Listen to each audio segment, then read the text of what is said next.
Graphing lines in the form y equals mx plus b. This is actually one of my favorite ways to graph lines because once you figure out the pattern or the steps, it's really easy to graph straight lines using the formula y equals mx plus b. So you've already studied lines in grade 9. We've reviewed some of those properties already. So some general properties included that they are a straight line, right? So they are a straight line.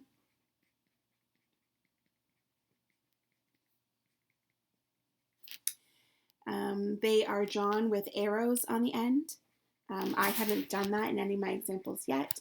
I use a program called Desmos to help me draw my graphs so they look really nice. And I haven't figured out a way to put the arrows on the end of those. So you'll notice that they are just have points on the end. But when you're drawing your lines by hand, you want to draw them with arrows on the ends to show that they continue forever in both directions.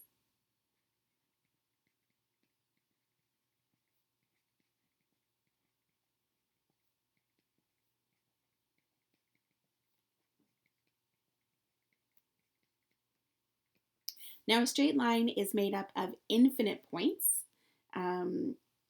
so an infinite number of points.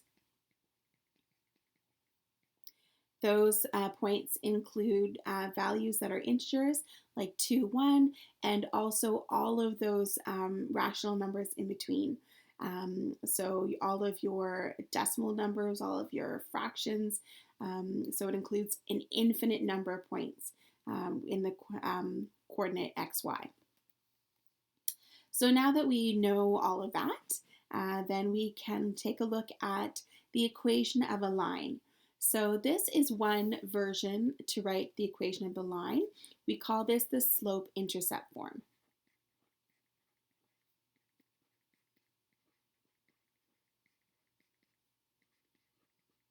And the slope-intercept form is in y equals mx plus b, where m represents the slope of the line, so we reviewed that in that previous lesson, and b refers to as the y-intercept.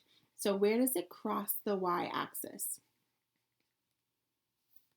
So when we are graphing a line using the slope-intercept form, the first thing we want to do is to plot the y-intercept.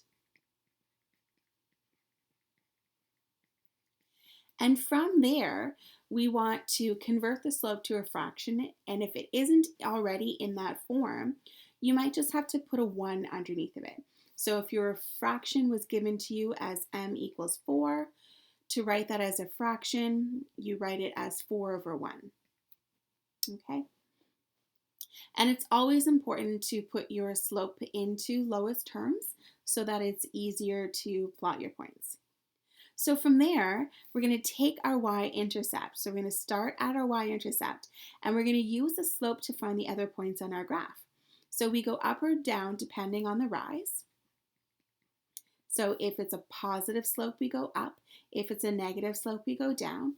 And we always want to go to the right. Sometimes you'll have to go to the left depending on how your graph is drawn, but most of the time we go to the right because we want to think about it as reading a graph like we would read a book from left to right.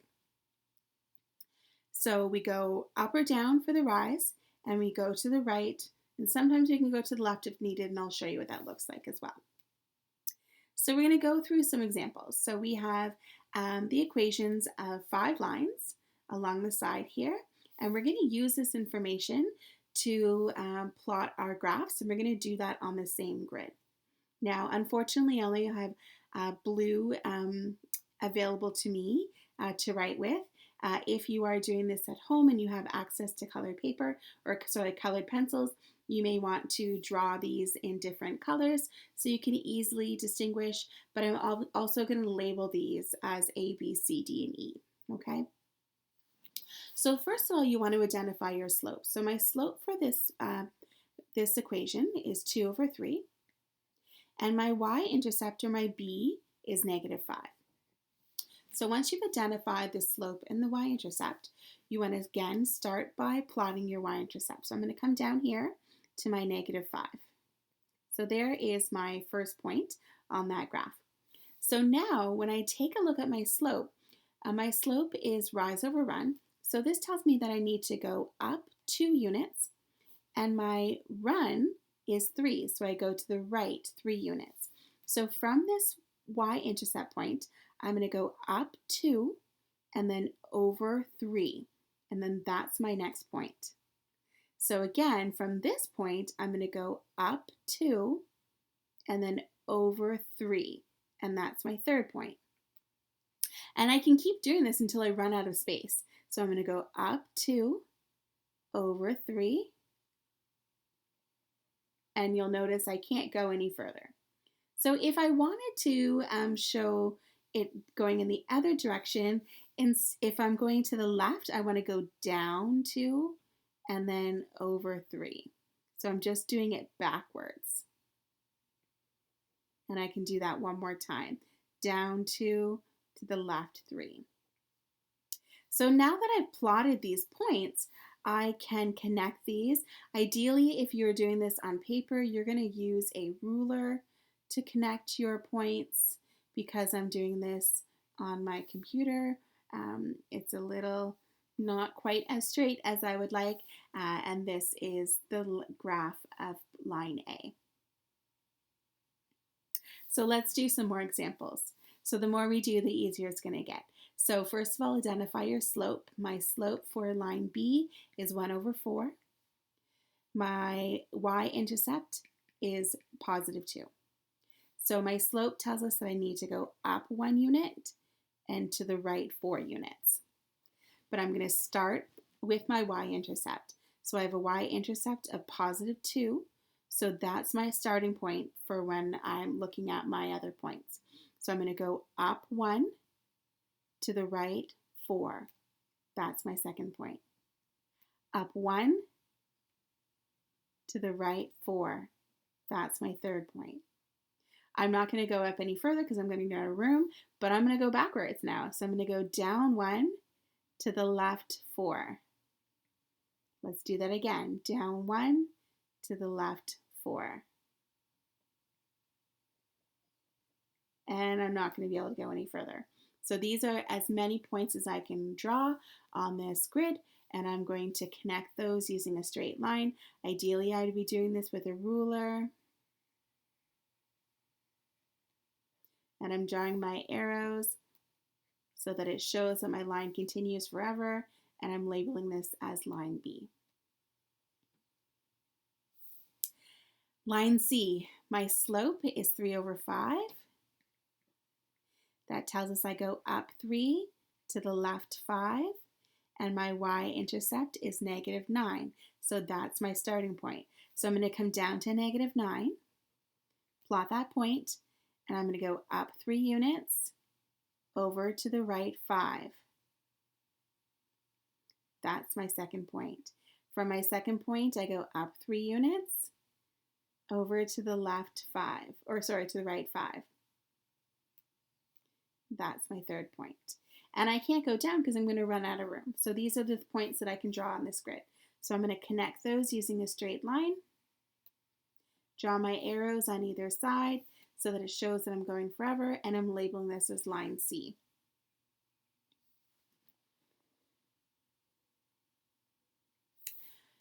For line D, my slope is 2. I'm going to write this as a fraction by putting it over 1. So this tells me that I go up 2 units and to the right 1 unit. And I don't have a y-intercept. So my y-intercept is 0. So there is nothing being added to my x. So my b is 0. So that means that my y-intercept is at 0, 0. So the origin of my Cartesian plane. So from this point 0, I'm going up 2 over 1.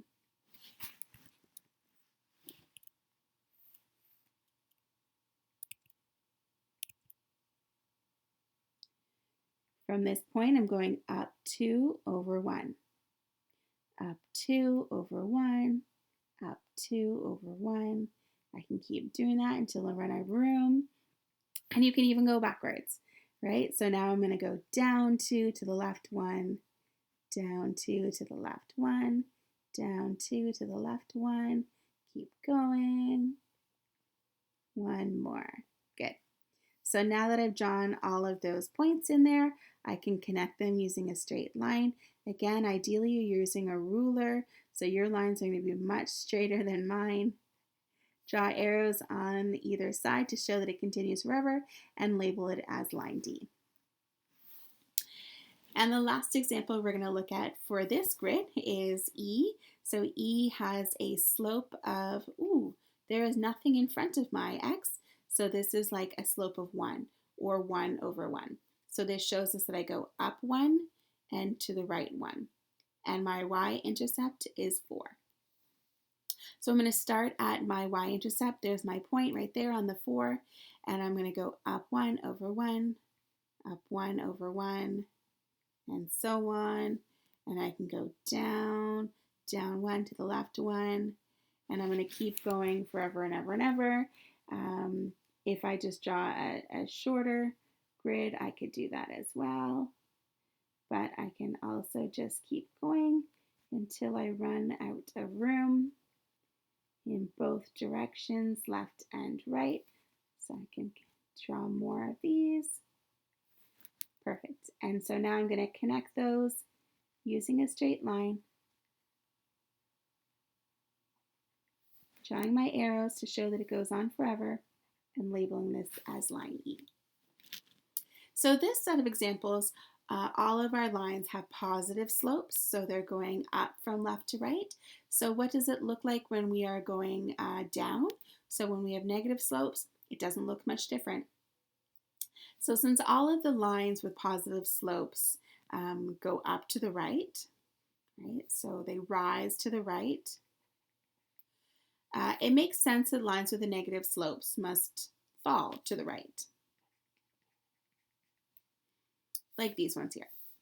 So we're going to show it what that looks like. So again, we have 5 lines that we're going to sketch on this grid. If you're at home with colored pencils, you can do them in different colors. I only have access to blue ink using this program, so all of my lines are going to look the same, but I'm going to label them so that you can see the difference. So first thing you want to do is start by identifying your slope. So my slope is -1 over 2. So I always want to keep my negative with my numerator in this case. So because I'm going to go down from left to, and then I'm going to go to the right. So I'm going to go down 1 to the right 2. And my y-intercept is 7. So that's what I'm going to plot first. So I'm going to come up, plot my y-intercept of 7. And now from this point, I go down 1 to the right 2. There's my second point. Down 1 to the right 2. And I'm going to keep going until I run out of room on my Cartesian plane. And I can go backwards. So when I'm going backwards, I'm going to go up 1 to the left 2. And I'm going to keep doing that again until I run out of room. So now that I have as many points as I can drawn on my grid, I'm going to connect those using a straight line. Ideally, you're using a ruler if you're at home, or some sort of other straight edge, like the line edge of another piece of paper. And I'm going to label this as A. So you'll notice that I'm going down from left to right to represent my negative slope. So for part B, my slope is -3 over 4. So this tells us that I go down 3 units and then to the right 4 units. And my slope, or my y-intercept, sorry, is -2. So that's my starting point right there, -2. So I'm going down 3 units to the right 4. There's my second point.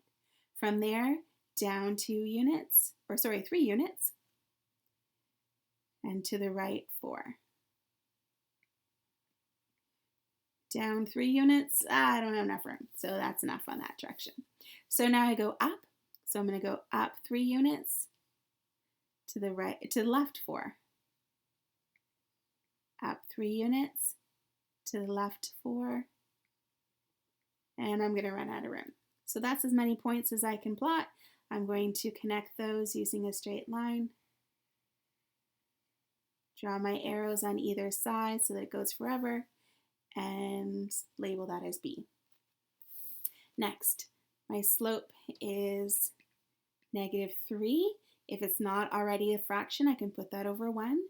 So I'm going to go down 3 units, to the right 1. And my y-intercept is at +4. So I'm going to plot my point at +4, down 3 units, over 1. Down 3 units, over 1. I'm going to keep going till I run out of room.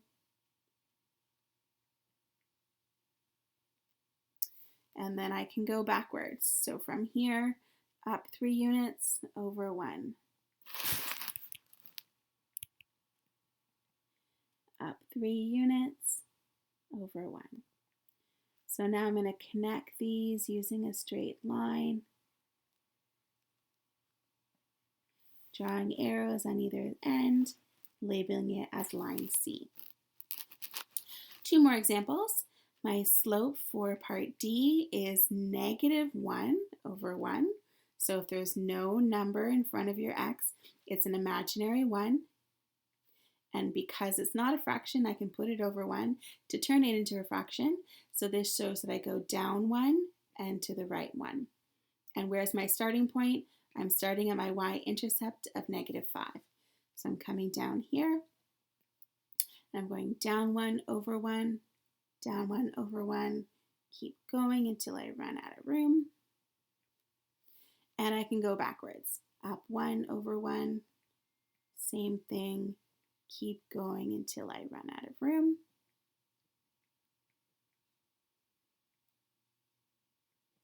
And I'm going to connect these using a straight line. Draw my arrows on either end, labeled it as line D. Last one, I have a slope of -2. Let's put that into a fraction by putting it over 1.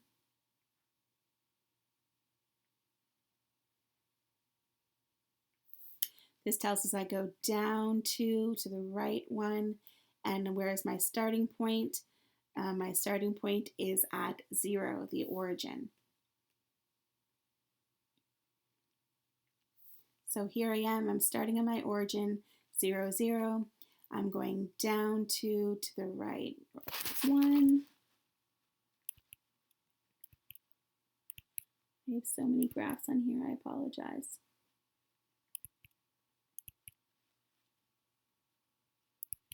We're going to imagine there's a dot there. All right, so down 1. There we go. So down 2 over 1, down 2 over 1, down 2 over 1. There's that one, down 2 over 1, there's that one. Okay, going up from my origin, up 2 to the left 1. I'm going to keep going until I run out of room. Perfect. All right. Now I'm going to connect those using a straight line.